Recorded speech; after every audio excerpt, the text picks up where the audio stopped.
So the other day, a friend of mine mentioned he didn't want to get a raise because he didn't want to be in a higher tax bracket.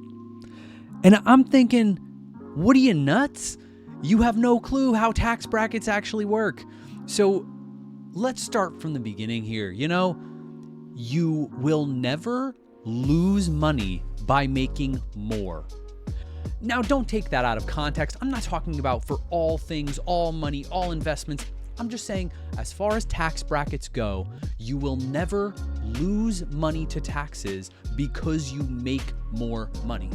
If you go into the next tax bracket, it's only those next dollars that are taxed at the higher rate.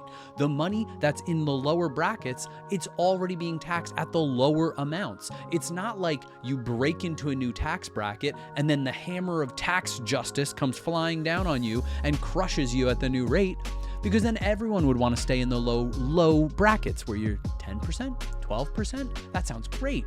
But what people fail to understand, I'm going to show you right here. And it's not just me saying this.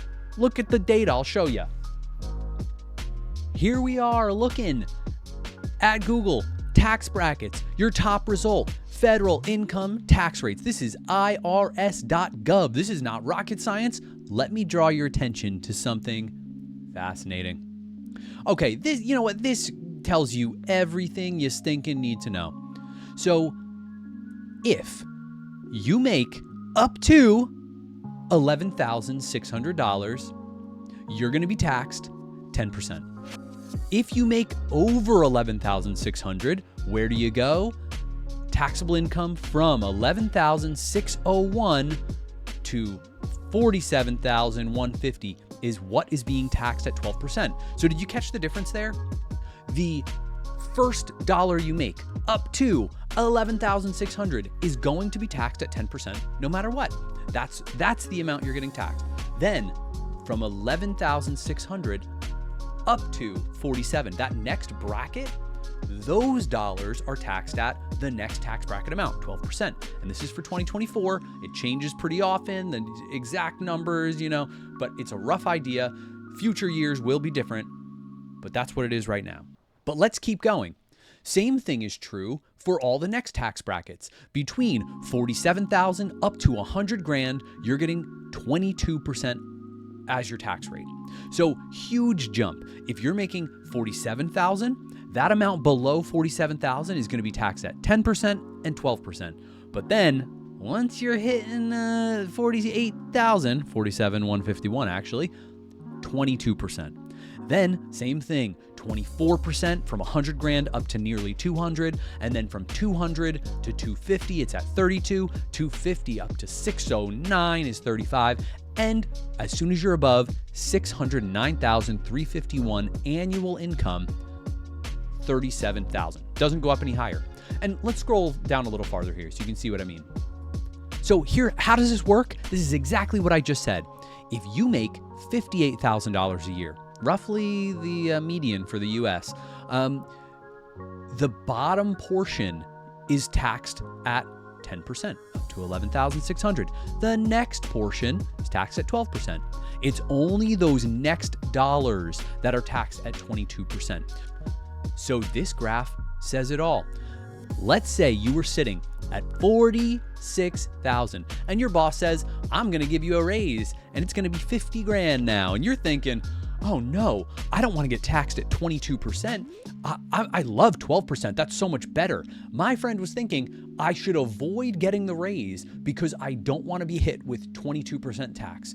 12% is better. Now, I can't argue with the math. 12% is a much better rate than 22.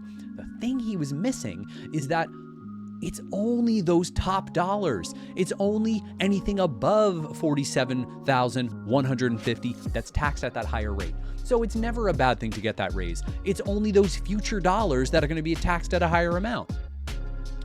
But you know what else? Here's something beyond that misconception, my friend's lack of understanding there. Let's say he still doesn't like the idea that those last few dollars are being taxed at a higher rate.